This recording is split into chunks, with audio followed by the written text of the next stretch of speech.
القرآن الكريم بسم الله الرحمن الرحيم أفمن يهدي إلى الحق أحق أن يتبع أمن لا يهدي إلا أن يهدى فما لكم كيف تحكمون صلوات پڑھ دیں محمد علیہ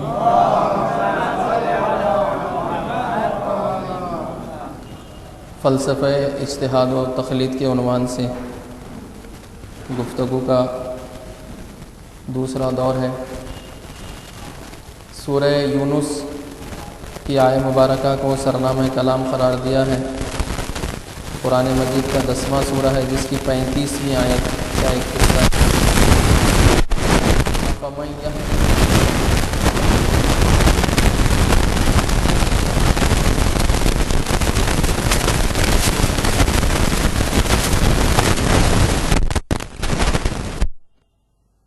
جو لوگ منحرف ہیں، گمراہ ہیں یا باطل مطالب ان کے ذہن میں موجود ہیں، تو قرآن مجید آ کر مستقیماً ڈائریکٹلی ان سے یہ نہیں کہتا کہ تم گمراہ ہو یا منحرف ہو یا تمہارے ذہن میں جو مطالب ہیں وہ باطل ہیں، بلکہ قرآن مجید ایک سوال قائم کر دیتا ہے، استفہام اس کو کہتے ہیں۔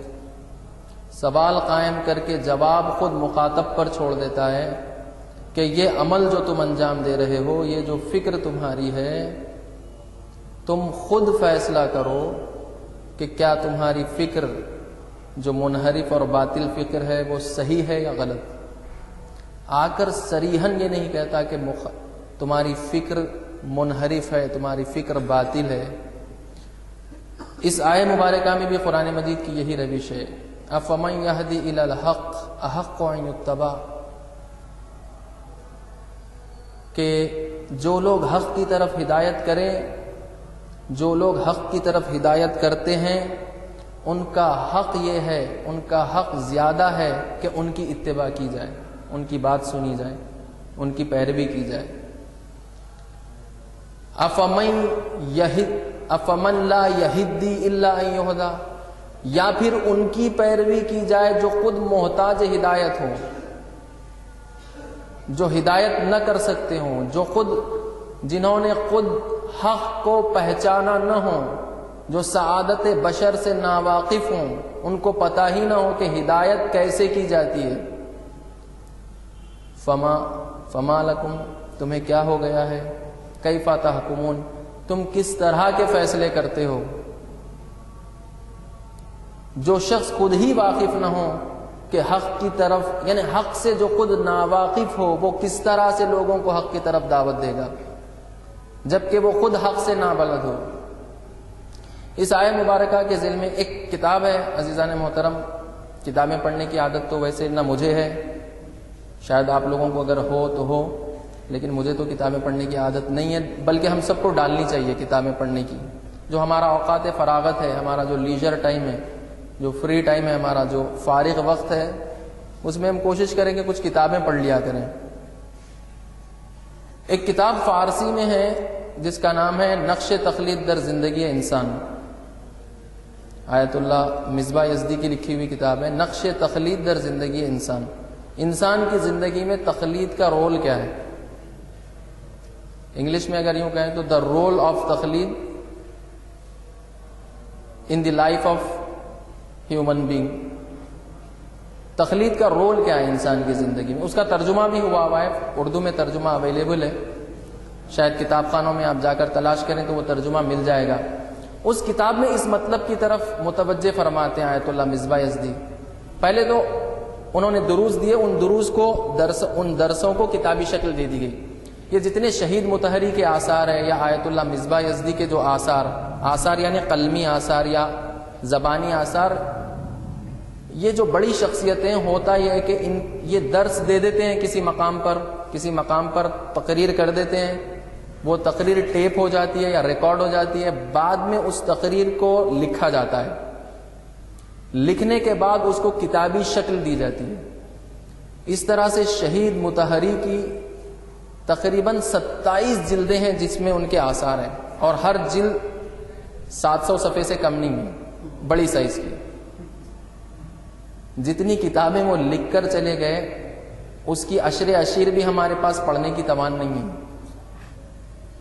جتنی کتابیں وہ انہوں نے معاشرے کو ہدیہ کر دی، ان میں کی عشر اشیر یعنی ان میں کی تھوڑی بھی کتابیں ہم پڑھنے کی عادت نہیں ڈالیں. مطالعے کی عادت ہم کو نہیں ہے. ہمارے معاشرے سے کلن مطالعے کا چلن ختم ہو گیا ہے. لوگ بس سنی سنائی ہوئی باتوں پر اکتفا کرتے ہیں، جبکہ مطالعہ کرنا چاہیے انسان کو کم از کم.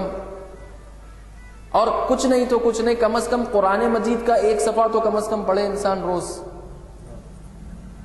اگر ہم سمجھتے ہیں کہ قرآن مجید اس قابل کتاب ہے کہ اس کو پڑھا جائے. اس کتاب میں فرماتے ہیں کہ پہلے تو انسان 3 سوالوں کا جواب دے لے تقلید کے سلسلے میں. پہلا سوال، کن معاملات میں تقلید کی جائے؟ کن معاملات میں تقلید کی جائے؟ پہلا سوال. دوسرا سوال فرماتے ہیں کہ کس کی تقلید کی جائے؟ تیسرا سوال فرماتے ہیں کہ تقلید کا جذبہ کیا ہو، کس جذبے سے تقلید کرے، کن موارد میں تقلید کرے، کس کی تقلید کرے اور کس جذبے سے تقلید کرے. بہت ہی اجمالی طور پر جواب دے کر گزر جاؤں. آج کی مجلس کلن مختصر پڑھنا چاہتا ہوں کیونکہ خود والد کی بنا کردہ مجلس وہاں شروع ہو گئی ہے ہمارے گھر میں، لہٰذا آج کی مجلس کو مختصر کر رہا ہوں. اور آپ حضرات سے معروض ہے کہ اس مجلس کے بعد وہاں مسجد امام جعفر صادق علیہ السلام کے پاس میرے ماموں کے مکان پر مجلس چل رہی ہے. یہاں سے وہیں چلتے ہیں سب لوگ. لکھنؤ میں مولانا کلب صادق صاحب ایک مجلس سے خطاب کر رہے تھے. خطاب کرتے ہوئے دیکھا کہ مجمع بہت کم ہے، تو کہا کہ مجمع کہاں ہے؟ تو کہا فلاں جگہ مجلس ہو رہی ہے، سارے کا سارا مجمع وہاں ہے. تو کہا ہم یہاں کیوں بیٹھے، ہم بھی وہیں چلتے ہیں. پورے مجمع کو لے کر وہاں پہنچ گئے. صلوات پڑھ دیں محمد علیہ. کسی ایک مجلس کو کامیاب بنائے سب مل کر، بجائے اس کے کہ چھوٹی چھوٹی مجلسیں یعنی کم تعداد والی مجلسیں کریں. کوئی ایک مجلس کو سب مل کر کامیاب بنائے، پورے کے پورے اس مجلس میں شرکت کریں، شاید اس کا زیادہ فائدہ ہو. چنانچہ 3 سوالات کہ تقلید کن موارد میں کریں، کن معاملات میں تقلید کی جائے، کس کی تقلید کی جائے اور کس جذبے سے تقلید کی جائے. تو پہلا سوال یہ ہے کہ ان معاملات میں انسان تقلید کرے جن معاملات میں انسان کو خود معرفت نہ ہو. ایک سوال اس کی زندگی میں ابھرا کہ اس سوال کا جواب کیا ہے،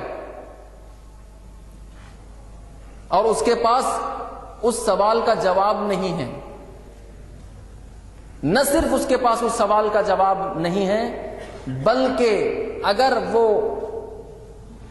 سوال کا جواب جاننا چاہے تو اس کے پاس اتنی قوت فکر چاہیے یا پھر اتنا وقت چاہیے کہ اس پر غور و فکر کر کے اس کے نتیجے پر پہنچ جائے، سوال کا جواب حاصل کر لے.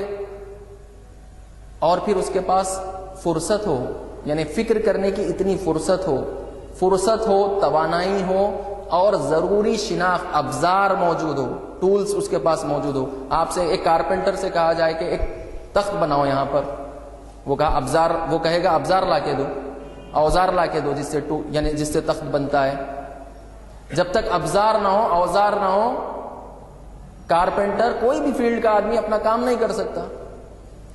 تو ضروری ہے کہ شناخت اور معرفت موجود ہو، یعنی شناخت اور معرفت کافی اس کے پاس موجود نہیں ہے اس سوال کا جواب دینے کے لیے، اور نہ اس کے پاس اتنی فرصت ہے کہ وہ بیٹھ کر فکر کر کے کوئی نتیجے پہ پہنچے اور اپنے سوال کا حل تلاش کر لے. تو لہذا تقلید انہی موارد میں کی جائے گی جن موارد میں انسان کے پاس معرفت ضروری موجود نہ ہو، ضروری معرفت موجود نہ ہو، اور نہ اس کی قوت فکر اتنی زیادہ ہے کہ وہ یعنی بے تنہائی بغیر کسی کی مدد کے اس سوال کا جواب خود تلاش کر لے. اور پھر اس کے پاس اتنی فرصت بھی ہو سوچنے کی، کیونکہ جب بھی کوئی مسئلہ پیش آتا ہے تو ضرورت پڑتی ہے فکر کرنے کی. پہلے تو وہ سامنے وہ چیزیں موجود ہو، یعنی جن کے اندر فکر کرنا ہے، وہ علم، وہ کام مال، وہ میٹیریل موجود ہو جس کے اندر فکر کرنا ہے، اور پھر فکر کرنے کی فرصت بھی ہو انسان کے پاس، تب جا کے وہ نتیجے پر پہنچے۔ تو صرف ان موارد میں تقلید کی جائے گی جن موارد میں انسان کے پاس اپنے کسی سوال کا حل موجود نہیں ہے، معرفت کافی اس سوال کے جواب کے لیے اس کے پاس موجود نہیں ہے، انہی موارد میں تقلید کی جائے گی۔ بدیہیات میں تقلید نہیں کی جاتی، اس لیے کیا کہا گیا؟ اصول دین میں تقلید حرام ہے۔ تقلید حرام ہونے کا مطلب کیا ہے اصول دین میں؟ اصول دین میں تقلید حرام ہونے کا مطلب یہ کہ اگر میں کہوں کہ کہو اللہ ایک ہے، کہو اللہ موجود ہے، سامنے والا اس بات کو دوہرا دے، خدا کے نزدیک ایسا ایمان ناقابل قبول ہے۔ جو تقلیداً کسی نے اپنا لیا ہو، کسی کے کہنے پر، میں نے کسی سے کہا کہ کہو اللہ موجود ہے، اس نے کہہ دیا کہ اللہ موجود ہے، نہیں، یہ عقیدہ کافی نہیں ہے خدا کے لیے، یعنی خدا اس عقیدے کو مسترد کر دے گا۔ تو کہا گیا اصول دین میں خود فکر کرے، خود فکر کر کے اس نتیجے پر پہنچے کہ خدا موجود ہے، اس کو ماننا چاہیے۔ جس طرح سے وہ واقعہ مشہور ہے نا، ضروری نہیں ہے کہ انسان موٹی موٹی کتابیں پڑھے تو اس کے لیے وجود خدا ثابت ہو۔ بارہا یہ واقعہ پڑھ چکا ہوں میں کہ رسول اللہ صلی اللہ علیہ وآلہ وسلم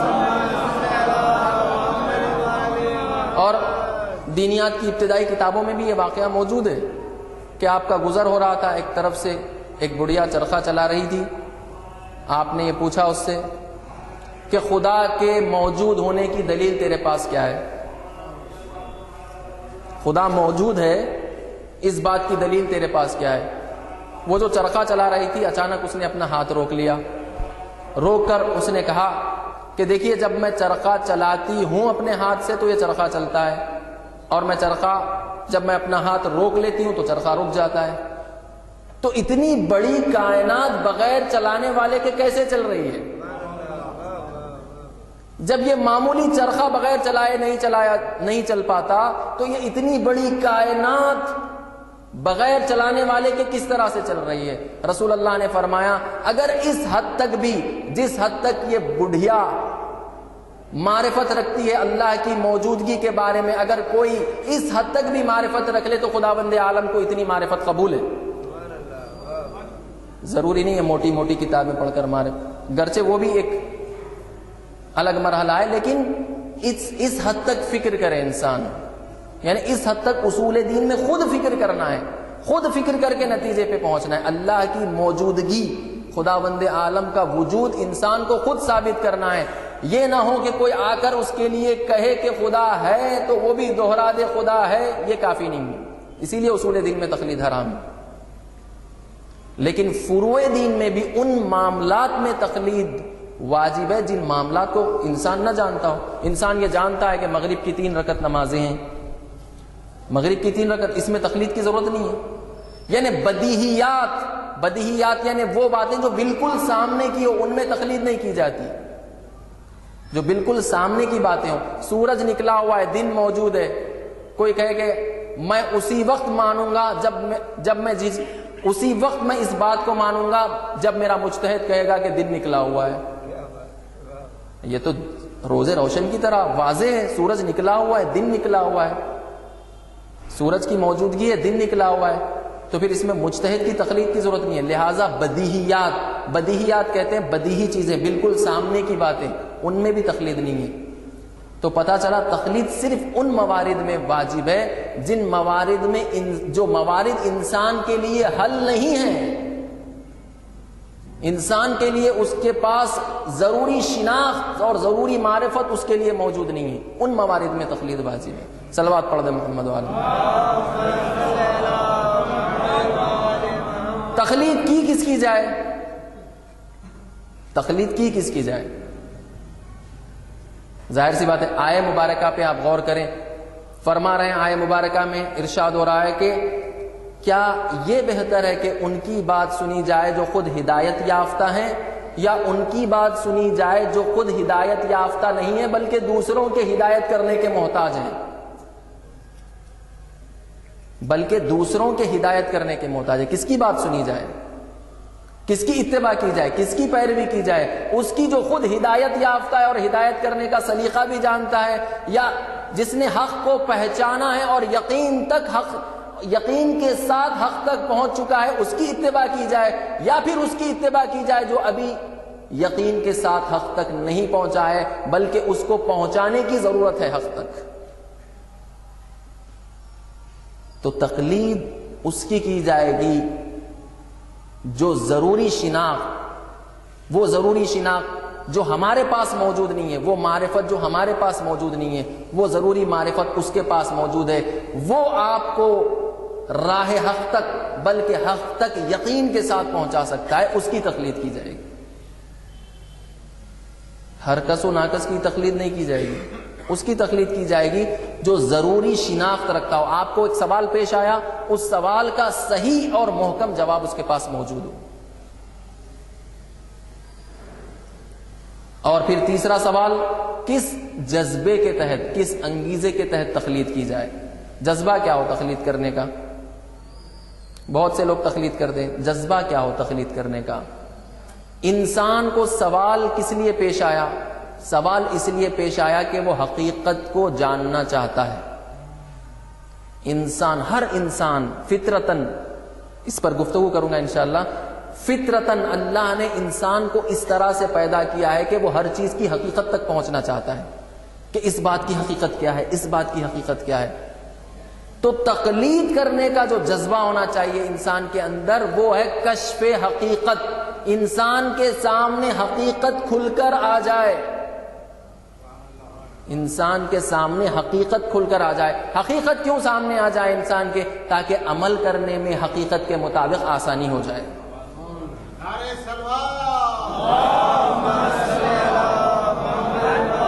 حقیقت تک پہنچ جانا کافی نہیں ہے بلکہ حقیقت کے مطابق عمل کرنا ضروری ہے۔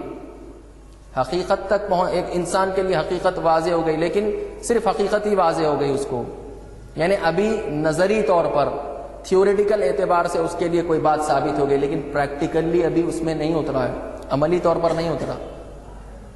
تھیوری کو کہتے ہیں نظری، پریکٹیکل کو کہتے ہیں عملی، یعنی تھیوریٹیکلی اس کے لیے ایک بات ثابت ہو گئی لیکن ابھی عملی میدان میں وہ اترا نہیں ہے۔ حقیقت کی ضرورت انسان کو اسی وقت پڑتی ہے جب وہ چاہتا ہے کہ حقیقت پر عمل کرے۔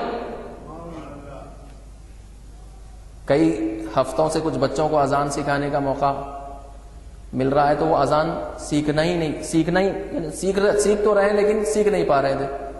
میں نے کہا تم اذان کیوں نہیں سیکھتے؟ تو کہا اذان سیکھے وہ جس کو نماز پڑھنا ہے، جس کو نماز پڑھنا ہے وہ اذان سیکھے، ہمیں تو نماز پڑھنی نہیں ہے تو ہم اذان سیکھ کے کیا کریں گے؟ تو تقلید کرے وہ جس کو شریعت پر عمل کرنا ہے، جس کو شریعت پر عمل کرنا ہی نہیں ہے وہ تقلید کر کے کیا کرے گا؟ صلوات پڑھ دیں محمد وآل محمد۔ جس کو شریعت پر عمل کرنا ہی نہ ہو، جو شریعت کی دھجیاں اڑاتے ہوں، جو شریعت کو پامال کرتے ہوں، جو شریعت کا مذاق اڑاتے ہوں، جو احکام شریعت کا مذاق اڑاتے ہوں، جب ان کو شریعت پر عمل کرنا ہی نہیں ہے تو وہ تقلید کر کے کیا کریں گے؟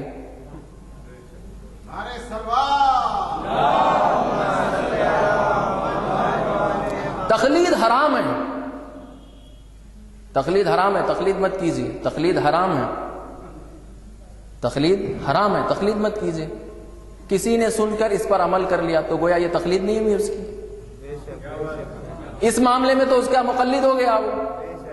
تقلید حرام ہے، یہ کسی کا قول سن کر کوئی اس کی بات سن لے تو یہ تقلید نہیں ہوئی، تو پھر کس طرح سے تقلید کو منع کرتے ہو؟ تقلید فطری عمل ہے، اس کو منع کیا ہی نہیں جا سکتا۔ انسان کی فطرت میں تقلید رکھ دی گئی، فطری عمل ہے۔ فطرت اللہ التی فطر الناس علیہا، اللہ نے انسان کو فطرت پر پیدا کیا ہے، انسان کو فطرت پر اللہ نے خلق کیا۔ فطرت کیا چیز ہے؟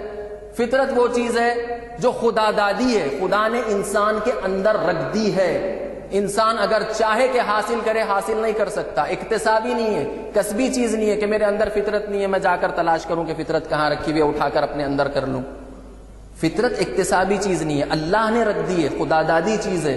اگر کوئی چاہے کہ فطرت حاصل کرے حاصل نہیں کر سکتا، لیکن جو انسان ہے اس کے اندر اللہ نے فطرت رکھ دی ہے، مگر یہ کہ وہ کچھ ایسے کام کر کے حیوان بن جائے، کہ فطرت اس سے رخصت ہو جائے. اسی لیے کہتے ہیں نا یہ غیر فطری عمل ہے. ہومو سیکشوالٹی کو کہتے ہیں نا غیر فطری عمل ہے. یہ فطرت کے مغایر عمل ہے. فطرت کے حیوان بھی یہ کام نہیں کرتے. غیر فطری عمل. فطرت کیا چیز ہے؟ فطرت کی پہلی خصوصیت یہ ہے کہ فطرت اکتسابی نہیں ہے، انسان اس کو حاصل نہیں کر سکتا، بلکہ خدا نے رکھ دی ہے انسانوں کے اندر. جو انسان ہے اس کے اندر فطرت موجود ہے، اور تمام انسانوں میں یہ فطرت موجود ہے. ایسے نہیں ہے کہ ہندوستان کے انسانوں میں فطرت ہے، امریکہ میں بسنے والوں کے اندر فطرت نہیں ہے، آسٹریلیا میں بسنے والوں کے اندر فطرت نہیں ہے. نہیں، زمان اور مکان کی کوئی قید نہیں ہے. جب سے اللہ نے حضرت آدم کو خلق کیا، قیامت تک ہر انسان کو اللہ اس کی فطرت پر پیدا کرے گا، چاہے وہ جس جگہ کا رہنے والا ہو، چاہے وہ ہندوستان میں پیدا ہو، چاہے وہ پاکستان میں پیدا ہو یا کسی اور ملک میں پیدا ہو. فطرت ناقابل تبدیل ہے، ہر انسان میں فطرت موجود ہے. فطرت کی دوسری خصوصیت. فطرت کی تیسری خصوصیت، سکھانے سے یہ فطرت آتی نہیں ہے. میں کہوں آپ بیٹھیے میں آپ کو فطرت سکھاتا ہوں،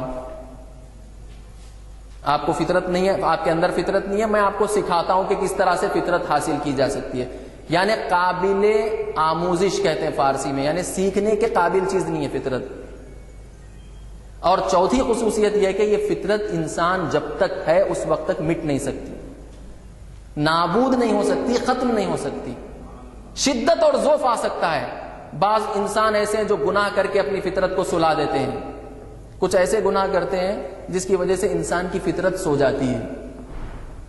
کہتے ہیں کہ اس شخص نے اپنی فطرت کو خود اپنے ہاتھوں دفن کر لیا ہے. اب جب ہدایت کے سورج کی کرنیں پڑتی ہیں تو اس نے تو اپنی فطرت کو دفنا دیا ہے.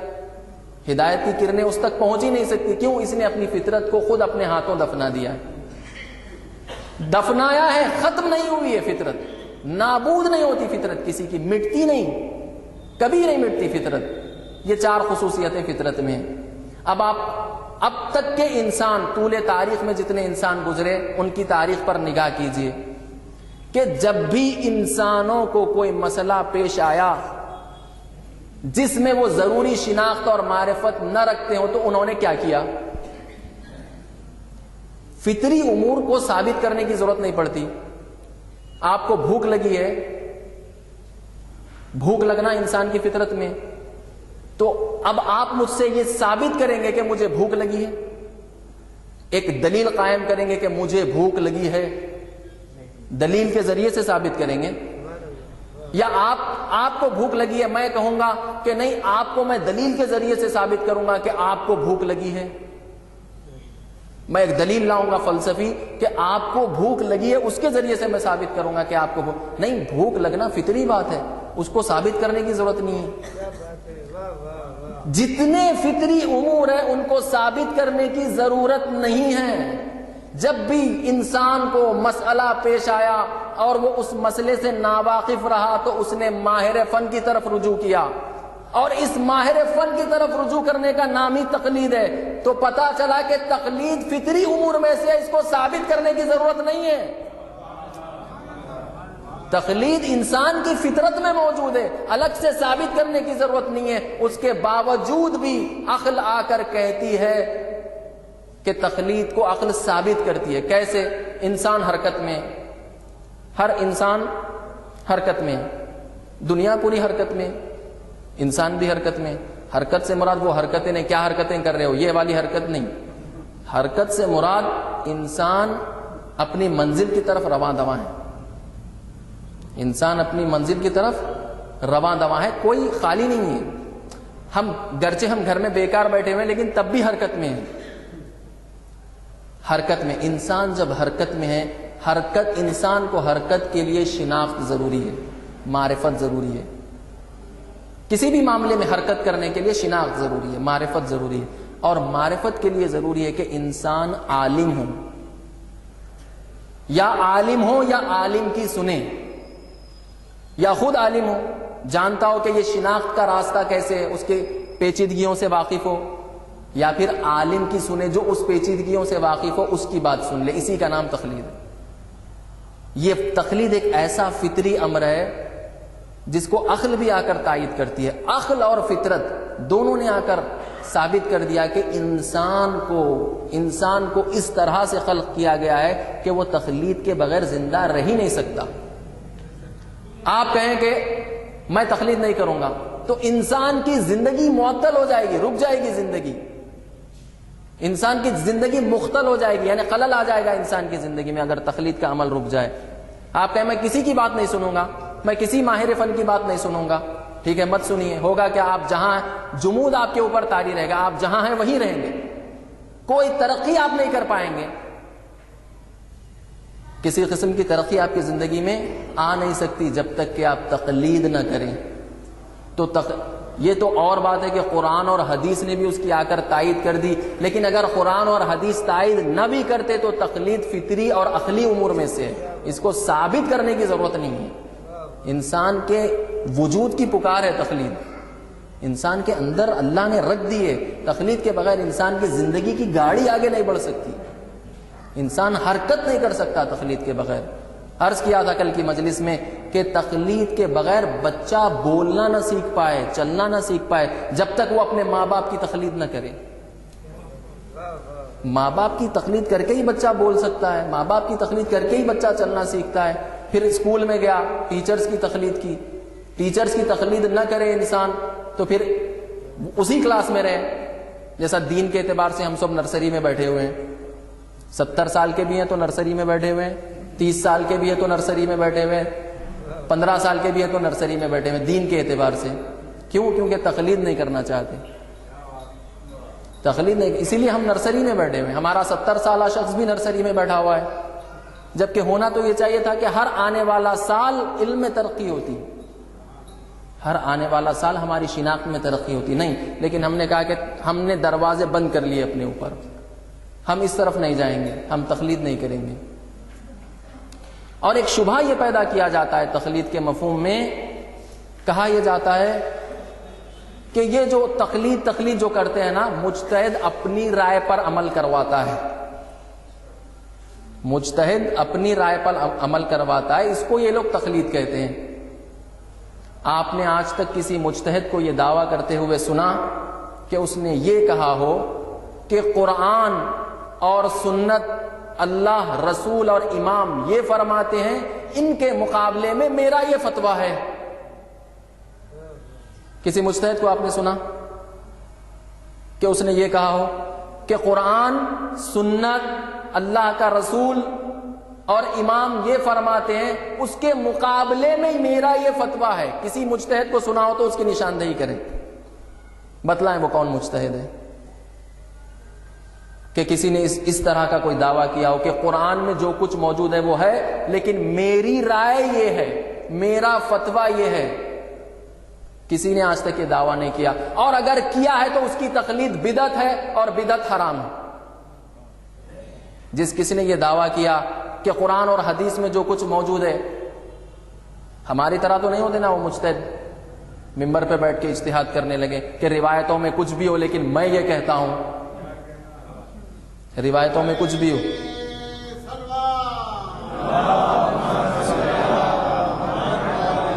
کسی مجتہد نے آج تک یہ بات نہیں کہی کہ قرآن و حدیث میں جو موجود ہے وہ ہے، لیکن میری رائے اس کے مقابلے میں یہ ہے، اس کے مقابلے میں میری رائے یہ ہے۔ کسی نے نہیں کہا، اور اگر کسی نے کہا اور کہہ رہا ہے تو اس کی بات بدعت ہے اور بدعت حرام ہے، ایسے کی تقلید حرام ہے، ایسے کی تقلید حرام ہے، ایسے شخص کی تقلید حرام ہے۔ اس کو کہتے ہیں اندھی تقلید، جو یہ کہے کہ قرآن میں جو کچھ ہو لیکن میں یہ کہتا ہوں، روایتوں میں جو کچھ ہو لیکن میں یہ کہتا ہوں۔ ایسے اس طرح تقلید کے مفہوم میں شبہ ایجاد کرتے ہیں۔ عزیزان محترم، مجتہد کا کل سرمایہ قرآن و حدیث ہے، مجتہد کا کل سرمایہ، مجتہد کے پاس جو کچھ ہے وہ قرآن اور حدیث سے ہے۔ مجتہد جو بھی فتویٰ دیتا ہے اس کا ماخذ، اس کا سورس قرآن اور حدیث ہے، اس کا سورس قرآن اور حدیث ہے۔ اور قرآن اور حدیث سے ثقیل باتوں کو، وزنی باتوں کو نکال کر آسان، قابل فہم زبان میں پیش کرنے کا نام فتویٰ ہے۔ وَإِلَّا میں نے جیسے کل عرض کیا کہ تقلید ہم پر واجب نہیں ہے۔ کس نے کہا تقلید ہم پر واجب ہے؟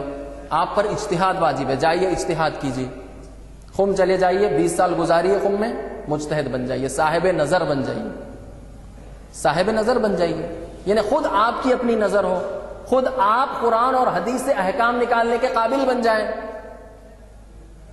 آپ پر تقلید حرام ہے۔ جب یہ ملکہ آپ کو حاصل ہو جائے گا آپ پر تقلید حرام ہے۔ صلوات پڑھ دیں محمد وعلی محمد۔ دیکھیں، اور جتنے ہمارے مجتہدین ہیں وہ صرف احکام شرعیہ میں تقلید کرواتے ہیں، وإلا دیگر معاملات میں وہ خود تقلید کرتے ہیں۔ ایک مجتہد بیمار ہو گیا، کیا کرے گا؟ ڈاکٹر سے رجوع کرے گا۔ علامہ طباطبائی صاحب المیزان رحمۃ اللہ علیہ، تفسیر المیزان جنہوں نے لکھی، علامہ طباطبائی محمد حسین طباطبائی، وہ یہ فرماتے ہیں کہ انسان اپنی زندگی میں بہت کم معاملات میں اجتہاد کرتا ہے، بیشتر معاملات میں تقلید ہی کرتا ہے۔ کتنے ایسے معاملے ہیں جن میں آپ صاحب نظر ہیں یا ہم صاحب نظر ہیں؟ کتنے ایسے معاملے ہیں جس میں ہم صاحب نظر ہیں، اپنا اوپینین رکھتے ہیں، اپنی نظر رکھتے ہیں، اور وہ نظر ایسی ہو کہ جب علمی بازار میں، بازار علم میں وہ نظر جب پیش کی جائے تو اہل علم اس کو قبول کریں، سڑک چھاپ نظر نہ ہو۔ علمی بازار میں جب اپنی نظر پیش کی جائے تو اہل علم اس نظر کو قبول کریں، ہاں یہ اوپینین صحیح ہے۔ تو ہم اپنے بیشتر معاملات میں تقلید کرتے ہیں، بہت کم ایسے موقع ہیں جہاں پر ہم اجتہاد کر کے اپنی نظر خود بناتے ہیں۔ اسی طرح مجتہد بھی صرف فقہ میں آپ سے تقلید کرواتا ہے، وإلا اگر بیمار ہو جائے ڈاکٹر کے پاس جائے گا، گھر بنانا ہو انجینئر کے پاس جائے گا۔ یعنی مجتہد بننے کا یہ مطلب نہیں ہے کہ دیگر ماہرین فن سے بے نیاز ہو گیا، نہیں، ماہرین فن سے بے نیاز نہیں ہوا، وہ بھی جب اس کو ضرورت پڑے گی وہ بھی کسی ماہر فن سے رجوع کرے گا۔ ماہر فن کی طرف رجوع کرنے کا نام تقلید ہے، بالکل سیدھی سی بات ہے۔ اور اگر یہ کسی کی سمجھ میں نہ آئے، اتنی سیدھی بات جو سامنے 2 اور 2 4 کی طرح واضح ہے، تو سمجھ لیجئے وہ عقل کا دشمن ہے۔ جس نے عقل سے دشمنی کرنے ٹھان لی ہے، اس کو یہ بالکل سیدھی سی بات سمجھ میں نہیں آتی، 2 اور 2 کی طرح واضح۔ کل عرض کر دیا، قرآن مجید سے اجتہاد بھی ثابت ہے، تقلید بھی ثابت ہے، حدیثوں سے اجتہاد بھی ثابت ہے، تقلید بھی ثابت ہے۔ متعدد روایتیں تقلید کے تعلق سے، باضابطہ یہ لفظ استعمال کیا گیا، فَلِلْعَوَامِ أَن يُقَلِّدُوهُ۔ جب مجتہد کو تم ان صفتوں میں پورا پاؤ، وہ جو صفتیں کل بیان کی گئی کہ وہ اپنی نفس کا محافظ ہو، یعنی گناہ نہ کرتا ہو، گناہ کے قریب نہ جاتا ہو، اپنے دین کا محافظ ہو، دین کا سودا نہ کرتا ہو، مطیع امر مولا ہو، اللہ کے حکم کا تابع اور فرما بردار ہو، ہوا و ہوس کا پیروکار نہ ہو، تم ایسے کی تقلید کرو۔ ایسوں کی تقلید تو ہم کرنا نہیں چاہتے، فاسق کی تقلید کرنے کے لیے آمادہ ہیں، لیکن ایسوں کی تقلید کرنے کے لیے آمادہ نہیں ہے۔ جس کے تعلق سے یقین ہے کہ یہ فاسق ہے، نماز اس کی قضا ہوتی ہے سب کے سامنے، علنی طور پر قضا کرتا ہے نماز، اس کی بات سننے کے لیے تو تیار ہے، لیکن ایسوں کی بات سننے کے لیے تیار نہیں ہے، جو ان معصوم کے بتائے ہوئے معیارات پر پورے اترتے ہیں۔ معصوم نے یہ معیارات بتائیں کہ جو گناہ کرتا اس کی تقلید نہیں کی جا سکتی، جو دین کا سودے باز ہے اس کی تقلید نہیں کی جا سکتی، جو ہوا و ہوس کا پیروکار ہے اس کی تقلید نہیں کی جا سکتی، جو اللہ کا نافرمان ہے اس کی تقلید نہیں کی جا سکتی۔ سید الشہداء کا یہ قول آپ ملاحظہ فرمائیں، فرماتے ہیں کہ اللہ کا نافرمان ہی ہمارا دشمن ہے۔ حسین کا دشمن کون ہے؟ اگر آپ جاننا چاہتے ہیں، اس کی ایک ہی علامت خود حسین نے بتلائی ہے، کسی اور نے نہیں، خود حسین نے بتلائی ہے کہ جاننا چاہتے ہو کہ حسین کا دشمن کون ہے؟ اللہ کا جو نافرمان ہے وہ حسین کا دشمن ہے۔ اللہ کے احکامات کا جو مذاق اڑاتا ہے وہ حسین کا دشمن ہے۔ یہ ملا خود حسین نے بتایا، یہ کسی مجتہد نے نہیں بتایا۔ تم کو حدیث پر عمل کرنے کا بڑا دعویٰ ہے نا، سنو حدیث کیا کہتی ہے۔ حسین خود کہتے ہیں جو اللہ کا نافرمان ہے وہ میرا دشمن ہے۔ جہاں جہاں اللہ کی نافرمانی ہو رہی، گویا دشمنی حسین کی جا رہی ہے، سمجھ لیجئے،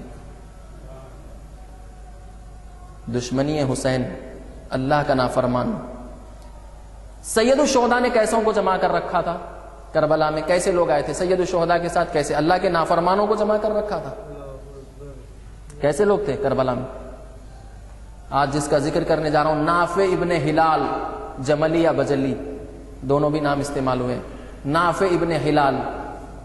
کل جس کا ذکر کیا تھا حبیب ابن مظاہر کا، خود سید الشہداء نے ان کو کہا تھا کہ الی الرجل الفقی من الحسین ابن علی الی الرجل الفقی حبیب ابن مظاہر، حسین ابن علی کی جانب سے یہ خط جا رہا ہے کس کے لیے؟ حبیب ابن مظاہر کے لیے، جو فقی ہے، مرد فقی ہے، دین کا دین شناس ہے، دین کی گہری سمجھ رکھنے والا ہے۔ کون؟ حبیب ابن مظاہر، نافع ابن ہلال۔ ان کا ذکر کمتر ہوتا ہے ہماری مجالس میں، پتہ نہیں کیوں، کیونکہ کتابیں پڑھنے کی عادت نہیں ہے نا، لہذا سمجھتے ہیں کہ 3 ہی 4 لوگ شہید ہوئے کربلا میں، کہتے 72 ہیں لیکن بیان صرف 3 ہی 4 کے مصائب کرتے ہیں۔ کیوں؟ کتابوں سے دور ہیں۔ نافع ابن ہلال بجلی یمن کے رہنے، یمنی تبار تھے، یمن سے تعلق تھا، اور راستے میں سید الشہداء سے ملحق ہوئے۔ سید الشہداء ابھی کربلا پہنچے نہیں تھے، نافع ابن ہلال آ کر سید الشہداء سے ملحق ہو گئے۔ کیا تھے نافع ابن ہلال؟ نافع ابن ہلال کی تعریف جو تاریخوں نے لکھی ہے، نافع ابن ہلال قاری قرآن تھے۔ نافع ابن ہلال قاری قرآن تھے۔ قاری قرآن کس کو کہتے ہیں؟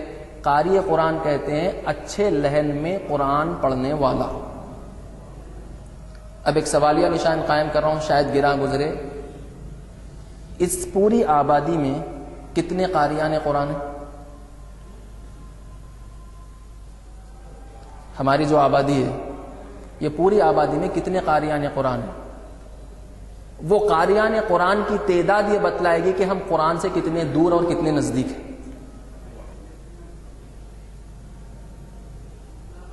نافع ابن ہلال تو قاری قرآن تھے، حسین ایسوں کو لے کر کربلا میں آئے تھے جو قاری قرآن ہیں۔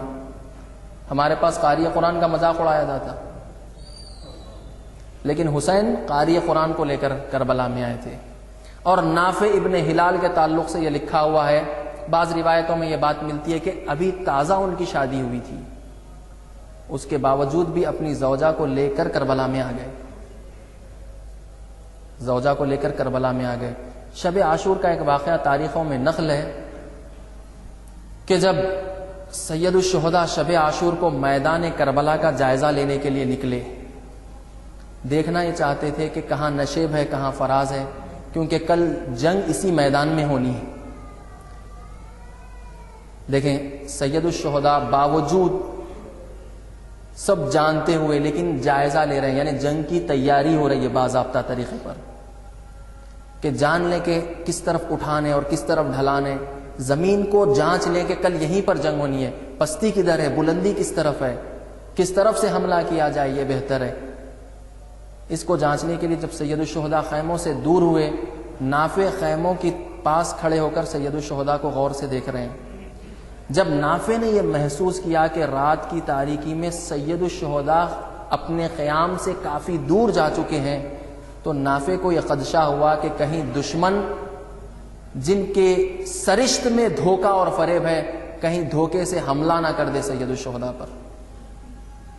یہ دیکھ کر نافع سید الشہداء کے پیچھے چل پڑے۔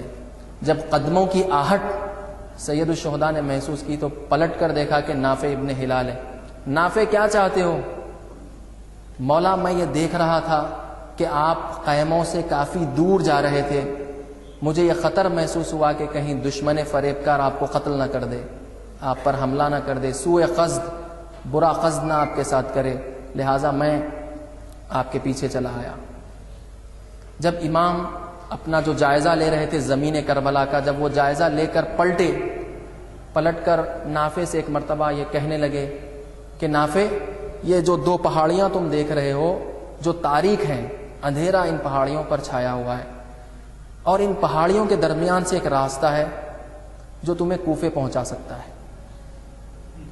رات کی تاریکی کا فائدہ اٹھاؤ اور میں تمہیں یہ اجازت دیتا ہوں کہ ان پہاڑیوں کے درمیان سے جو راستہ ہے اس راستے سے تم جہاں چاہو چلے جاؤ۔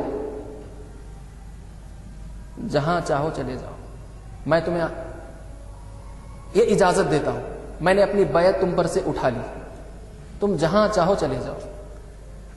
ایک عجیب حرکت نافع نے کی، نافع سید الشہداء کے قدموں پہ گر گئے، قدموں کو پکڑ لیا، پکڑ کر کہنے لگے کہ یا ابا عبداللہ، یہ جو تلوار آپ دیکھ رہے ہیں، یہ تلوار میں نے اسی دن کے لیے 1000 درہم میں خریدی ہے، جبکہ میری استطاعت نہیں ہے اتنی کہ میں 1000 درہم کی تلوار خرید سکوں، اور یہ جو گھوڑا میرے پاس موجود ہے، یہ گھوڑے کی بھی قیمت اتنی ہی ہے جتنی تلوار کی قیمت ہے۔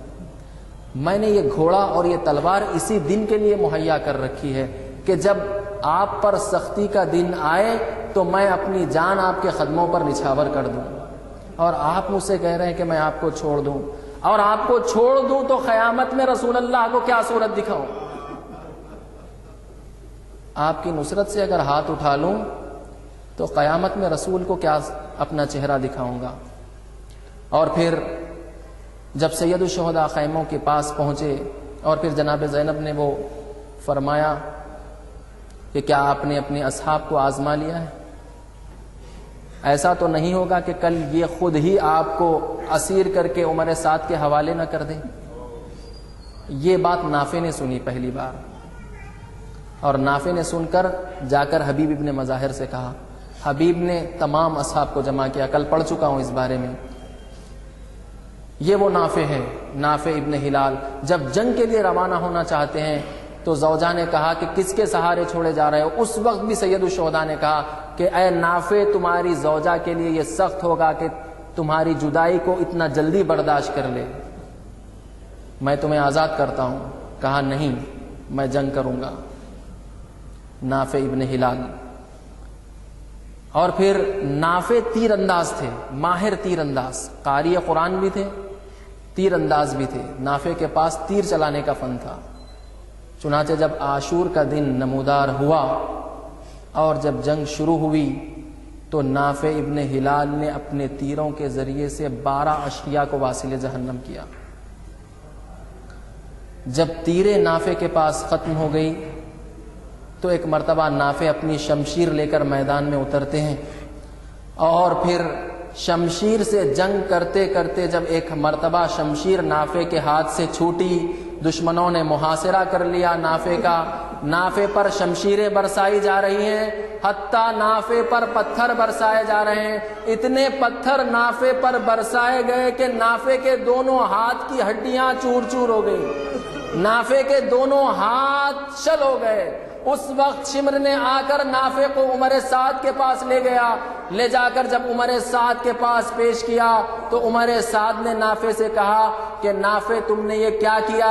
تو نافع نے یہ کہا کہ میں نے وہ کیا جو میں نے قصد کیا، خدا کی قسم قیامت کے دن میں رسول کو چہرہ دکھانے کے قابل ہوں، خدا کی قسم میں نے حسین کی حمایت کی۔ نافع کا رجز یہی تھا کہ میں اس دین پر ہوں جس دین پر حسین ہے، میں اس دین پر ہوں، اور آج میں نے جو عمل کیا ہے وہ قیامت کے دن میں وہ عمل دیکھوں گا۔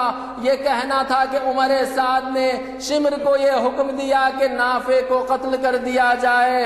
شمر نے ایک ایسی ضرب لگائی کہ نافع وہیں گر پڑے، اسی ضربت شمر سے نافع شہید ہو گئے، اور نافع کی روح جنت کی طرف پرواز کر گئی۔ انا للہ و انا الیہ راجعون، رضا بقضائہ و تسلیما لامرہ۔ بار پروردگارہ واسطہ محمد و آل محمد علیہ السلام کا اس ذکر خلیل کو قبول فرما۔